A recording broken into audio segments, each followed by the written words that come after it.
তোমরা যারা business ফ্যাকাল্টির student আছো তাদের জন্য আজকের এই রিসার্চ এপিসোডটি। হয়তো ভাবছো আমি তো ইঞ্জিনিয়ারিং ব্যাকগ্রাউন্ডের, নাহলে বিজনেস রিসার্চের গাইডেন্স কীভাবে দেবো। তোমরা হয়তো অনেকেই জেনে থাকবে যে আমি ঢাকা ভার্সিটির আইবিএতে এক্সিকিউটিভ এমবিএর স্টুডেন্ট ছিলাম। তবে এমবিএ কোর্স শেষ করার আগেই আমি স্কলারশিপ পেয়ে দেশে বাড়ি চলে যাই, আর তাই এমবিএ কোর্সটা এখনও শেষ করা হয়ে ওঠেনি। তবে আশা করছি নিজের যৎসামান্য যতটুকু যাই জেনেছি আইবিএ থেকে সেটা দিয়ে তোমরা যারা বিজনেস ফ্যাকাল্টির স্টুডেন্ট আছো তাদের জন্য ভালোভাবে কিছু বেসিক রিসার্চ ডিরেকশন দিতে পারবো। এই ভিডিওটি বিজনেস রিসার্চ ম্যাথোডোলজির উপর ভিত্তি করে তৈরি করা হলেও অন্যান্য ফ্যাকাল্টির স্টুডেন্টরাও অনেক কনসেপ্ট শিখতে পারবে। তার কারণ হচ্ছে রিসার্চের কিছু বেসিক ধাপ সবখানেই সেম। এই ভিডিওতে রিসার্চ কীভাবে শুরু করতে হয় সেটা 10টি সেকশনে আমি তুলে ধরব। নাম্বার 1, প্রথমেই আসি রিসার্চের সংজ্ঞাটা আসলে কী। রিসার্চ হলো একটা স্পেসিফিক টপিক নিয়ে অনুসন্ধান প্রক্রিয়া। এটা একটা স্টেপ বাই স্টেপ প্রক্রিয়ার সমন্বয় যেখানে ডেটা কালেক্ট করে অ্যানালাইজ করা হয় এবং অ্যানালাইসিস রেজাল্টের উপর ভিত্তি করে একটা নির্দিষ্ট উপসংহারে পৌঁছানো যায়। রিসার্চ মূলত দু ধরনের হয়। এক নম্বর হচ্ছে অ্যাকাডেমিক রিসার্চ, দুই নম্বর হচ্ছে ব্যবহারিক রিসার্চ। অ্যাকাডেমিক রিসার্চে রিসার্চারগণ সাধারণত বিভিন্ন পদ্ধতির বুনিয়াদ ভিত্তি, থিওরি ইত্যাদি নিয়ে কাজ করেন। কোনো থিওরির সঠিক কিংবা ভুল এগুলো প্রমাণ করেন। আর ব্যবহারিক রিসার্চে রিসার্চারগণ প্রতিষ্ঠিত যে থিওরি এবং কনসেপ্টগুলো রয়েছে সেগুলোকে ব্যবহার করে সরাসরি রিয়েল লাইফ প্রবলেম সলভিংয়ের ক্ষেত্রে ব্যবহার করেন। যেমন কিনা বিজনেস রিসার্চ হলো একটা ব্যবহারিক রিসার্চ, যেখানে হয়তো কোনো পার্টিকুলার স্টার্ট আপ কোম্পানি নিজেদের বিজনেস শুরু করার আগে লোকাল মার্কেট রিসার্চ করে যাচাই করে নেয় তাদের রিস্ক এবং রেভিনিউ সম্পর্কে। নাম্বার 2, এরপরে আসি বিজনেস রিসার্চ মূলত কী। বিজনেস রিসার্চ হলো একটা গবেষণা প্রক্রিয়া যেখানে ডেটা কালেকশন অ্যানালাইসিস করা হয় কোনো বিজনেস প্রতিষ্ঠান কিংবা বিজনেস আইডিয়াকে বাস্তবায়ন, প্রসারণ এবং চালুর জন্য। এটা ভূমিকা খুবই অপরিসীম। যে কোনো বড় কোম্পানি কোনো প্রোডাক্ট বা বিজনেস ভেঞ্চার শুরু করার আগেই বিজনেস রিসার্চ করে তাদের রিস্ক ও রেভিনিউর একটা হিসাব আগেভাগেই প্রেডিক্ট করে তারপরে সিদ্ধান্ত নেয়। নাম্বার 3, বিজনেস ফ্যাকাল্টির স্টুডেন্ট হিসাবে বিজনেস রিসার্চ সম্পর্কে কীভাবে আগ্রহ অনেক আগে থেকেই শুরু করা যায়। এটা তুমি অনেকভাবেই করতে পারো। যেমন ধরো, তুমি যখন আন্ডার গ্র্যাজুয়েটে পড়বে সেই সময় থেকেই চেষ্টা করবে বিভিন্ন বিজনেস নিউজ পেপার, ম্যাগাজিন যেমন কিনা Forbes, Bloomberg, Fortune, entrepreneur, the economist, the financial Times ইত্যাদি পড়ার অভ্যাস করে তুলতে। এগুলো পড়তে পড়তেই তুমি বিজনেস রিলেটেড অনেক কনসেপ্ট, আইডিয়া এবং মার্কেট ডাইনামিক্স সম্পর্কে ভালো একটা আইডিয়া হয়ে যাবে। বিশ্বের শীর্ষস্থানীয় কোম্পানিগুলোর কর্মকর্তাদের বিজনেস পলিসি, পরামর্শ ও তাদের যে ব্লগ আছে সেগুলো তোমরা ফলো করতে পারো।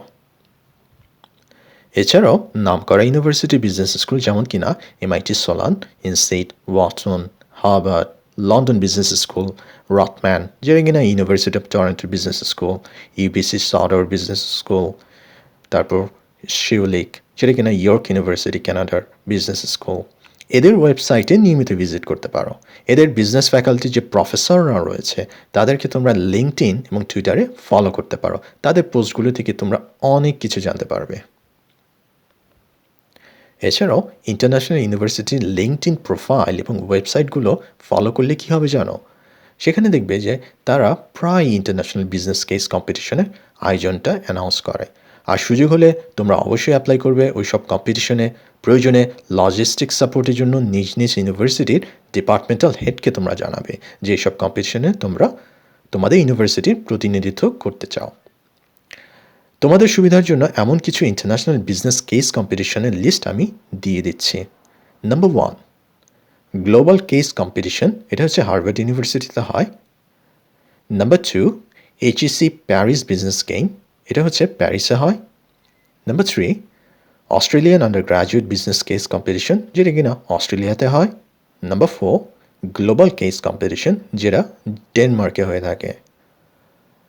আর নাম্বার 5, অ্যাটোস আইটি চ্যালেঞ্জ, যেটা কিনা ফ্রান্সে হয়ে থাকে।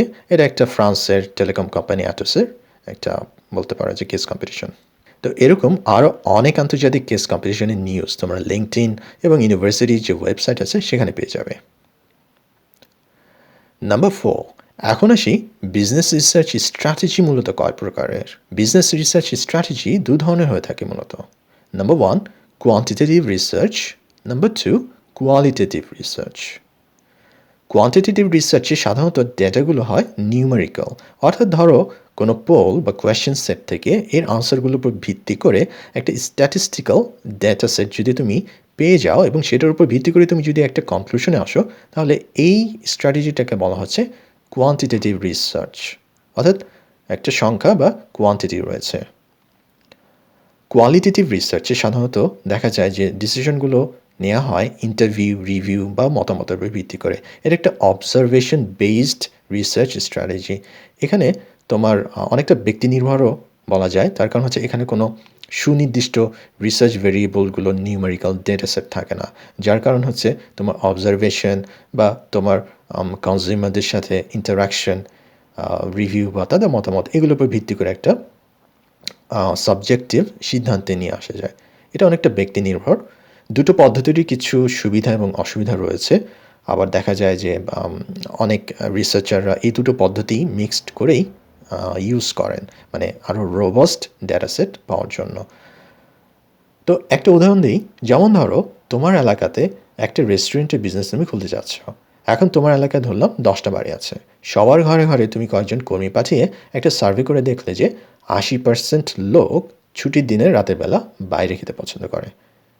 তো এখানে তোমার রিসার্চ মেথড অনুযায়ী ডেটা সেট কিন্তু নিউমারিক্যাল, অর্থাৎ তুমি যে ডেটা সেটটা পেলে ওই সার্ভে করে দেখলে যে 80% লোকই হচ্ছে এটার ব্যাপারে ভোট দিয়েছে। তো এটা একটা নিউমারিক্যাল ভ্যালু রয়েছে বা ডেটা সেটে একটা নিউমারিক্যাল প্যাটার্ন রয়েছে। তো এটার উপর ভিত্তি করে তুমি যেহেতু উপসংহারে আসতে পারো যে তোমার রেস্টুরেন্টটা এখানে দেওয়াটা প্রফিটেবল হবে। তো এটা একটা কোয়ান্টিটেটিভ রিসার্চ স্ট্র্যাটেজির উদাহরণ।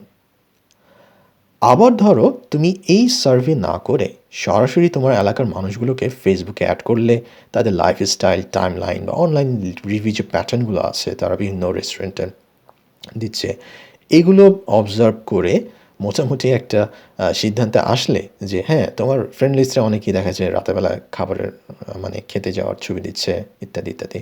তো এগুলো তুমি অবজার্ভ করে একটা সিদ্ধান্তে আসলে যে তোমার এলাকাতে যদি তুমি রেস্টুরেন্ট দাও, তাহলে এটা ভালো একটা প্রফিটেবল বিজনেস হতে পারে। তো এখানে তুমি কোনো নিউমেরিক্যাল ডেটা সেট নিয়ে কাজ করনি, শুধু অবজারভেশন ছিল। আর তাই হচ্ছে এটা কোয়ালিটেটিভ রিসার্চের একটা স্ট্র্যাটেজি বা উদাহরণ।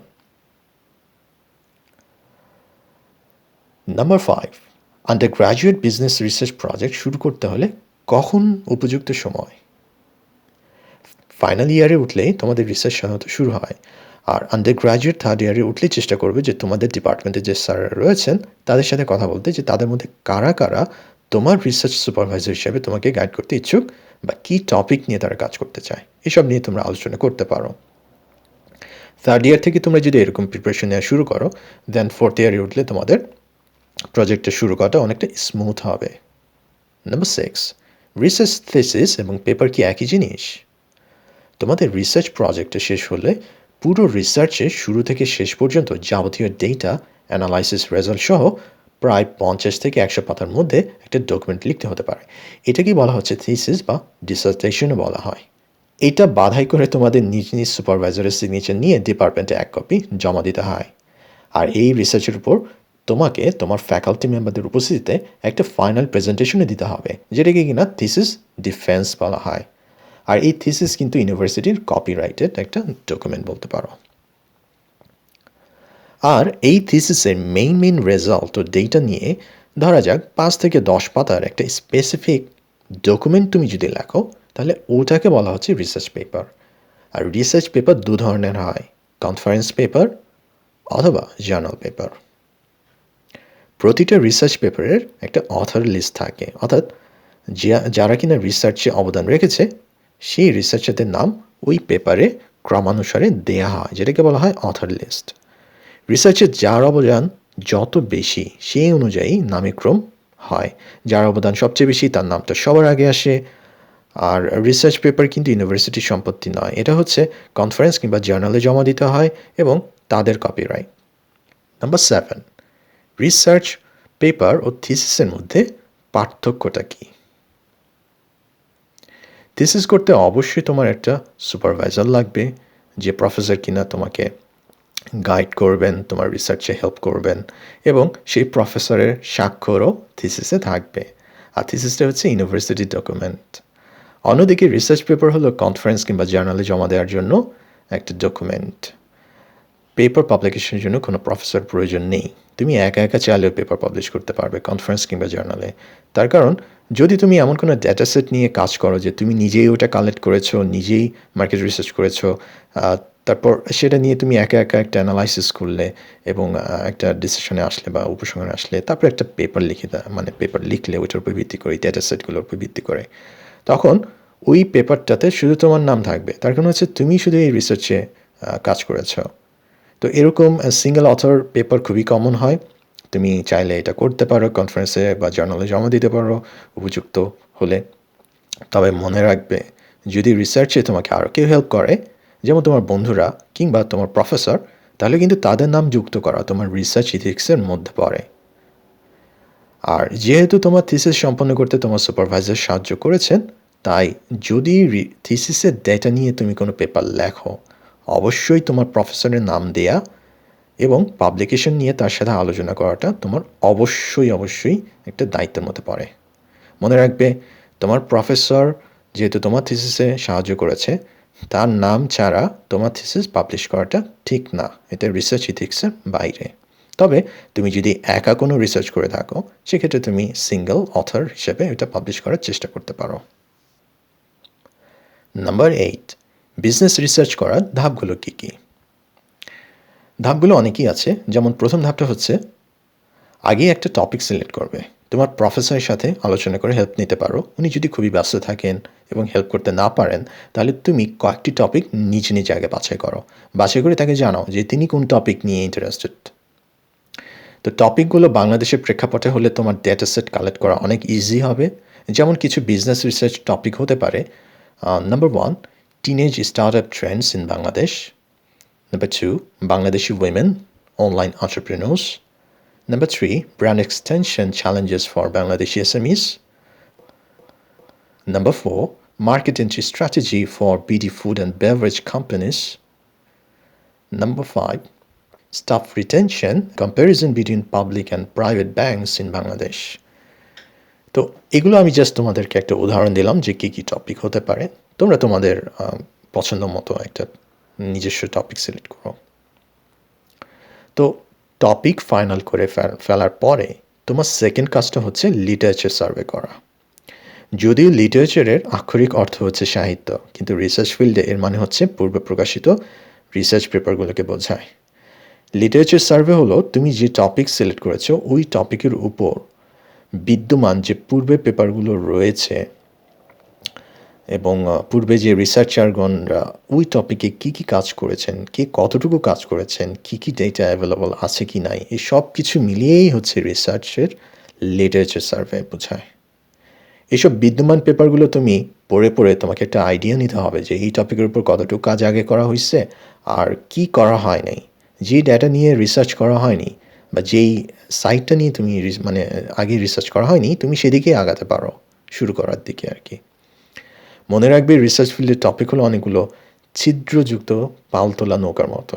এই ছিদ্রগুলি বিদ্যমান রিসার্চ ফিল্ডের গ্যাপ নির্দেশ করবে, যেগুলো নিয়ে কেউ আগে কাজ করেনি। আর রিসার্চার হিসেবে তোমার কাজ হলো এই পালের ছিদ্রগুলোকে তোমার রিসার্চ ওয়ার্কের মাধ্যমে পূরণ করা, যেন কি না এই নৌকাটা সামনে এগিয়ে যেতে পারে। তো এটাই হচ্ছে তোমার রিসার্চার হিসেবে কন্ট্রিবিউশন হবে। যেমন ধরো, তুমি বাংলাদেশের ফুটওয়ার বিজনেস রেভিনিউ ম্যাক্সিমাইজ করার বিজনেস স্ট্র্যাটেজি নিয়ে রিসার্চ প্রজেক্ট সিলেক্ট করলে। এখন অনলাইনে অনেক ঘেটে লিটারেচার সার্ভে করার পর তুমি দেখলে যে বাংলাদেশের কোনো ফুটওয়ার বিজনেস কোম্পানি তাদের জুতোগুলোকে টেক কনসেপ্ট অ্যাড করার বা আপগ্রেড করার চিন্তাভাবনাও করেনি। ধরো, এমন যদি একটি স্মার্ট জুতা হতো যেটা কিনা নিজের কালার, অর্থাৎ জুতার যে কালার আছে সেটা চাইলেই পরিবর্তন করা যায়, নিমেষে যে কোনো কালার শুধু চাইলেই মোবাইলের অ্যাপ দিয়ে কালার শেডটা পরিবর্তন করে নেওয়া যাবে, এমন যদি কোনো স্মার্ট জুতা মার্কেটে আনা যেত, বাংলাদেশের মার্কেটে আর কি।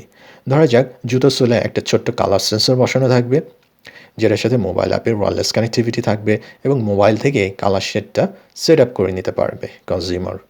আর জুতার স্কিন তৈরি হবে হচ্ছে ভোল্টেজ ডিপেন্ডেন্ট ইলেকট্রোক্রোম্যাটিক ম্যাটেরিয়াল শিট দ্বারা, যেটা কিনা ভোল্টেজের উপর ডিপেন্ড করে কালারটা চেঞ্জ করতে পারবে। তো যাই হোক, এসব স্মার্ট জুতার চাহিদা বাংলাদেশের কনজিউমারদের মধ্যে কতটুকু ডিমান্ড বা আলোড়ন তৈরি করবে এমন কোনো ডেটা হয়তোবা তুমি লিটারেচারে পেলে না। যেহেতু এটা একটা বিদ্যমান গ্যাপ, এরকম কোনো ডেটা অ্যাভেলেবল নাই বা আগে কেউ এগুলো নিয়ে কাজ করেনি, তাই এই ডেটা সেট তুমি পূরণ করে দাও তোমার রিসার্চের মাধ্যমে। লিটারেচার সার্ভে শেষ করা হয়ে গেলে তোমার নেক্সট ধাপ হচ্ছে ডেটা কালেক্ট করা। তারপর প্রোডাক্ট অ্যান্ড কস্ট ডিমান্ডের রিলেশন বের করে প্রেডিক্ট করা, ট্রাই করা যে তোমার এই প্রোডাক্টটা কতটুকু সাকসেসফুল হবে বা কতটুকু রেভিনিউ জেনারেট করবে। ডেটাগুলো অ্যানালাইজ করে একটা নির্দিষ্ট সিদ্ধান্তে আসো যে কিভাবে এই বিজনেস স্ট্র্যাটেজিটা ফলো করলে এই জুতাটা মার্কেটে ভালো একটা পজিশনে চলে আসতে পারে। তো উপরের টপিকটা আমি জাস্ট একটা উদাহরণ দিলাম তোমাকে বোঝানোর জন্য ধাপগুলো কীরকম, রিসার্চ শুরু করার ধাপগুলো। প্রথমে একটা টপিক, তারপর হচ্ছে সেই টপিকের উপর লিটারেচার সার্ভে করতে হবে, আর তারপর লিটারেচার সার্ভেটা শেষ হয়ে গেলে তারপর তুমি ডেটা কালেক্ট করা শুরু করবা, তারপর অ্যানালাইসিস করার পর তারপর ডেটা প্যাটার্নগুলো থেকে তুমি একটা সিদ্ধান্তে নিয়ে আসতে পারবা, এরকম কিছু আর কি।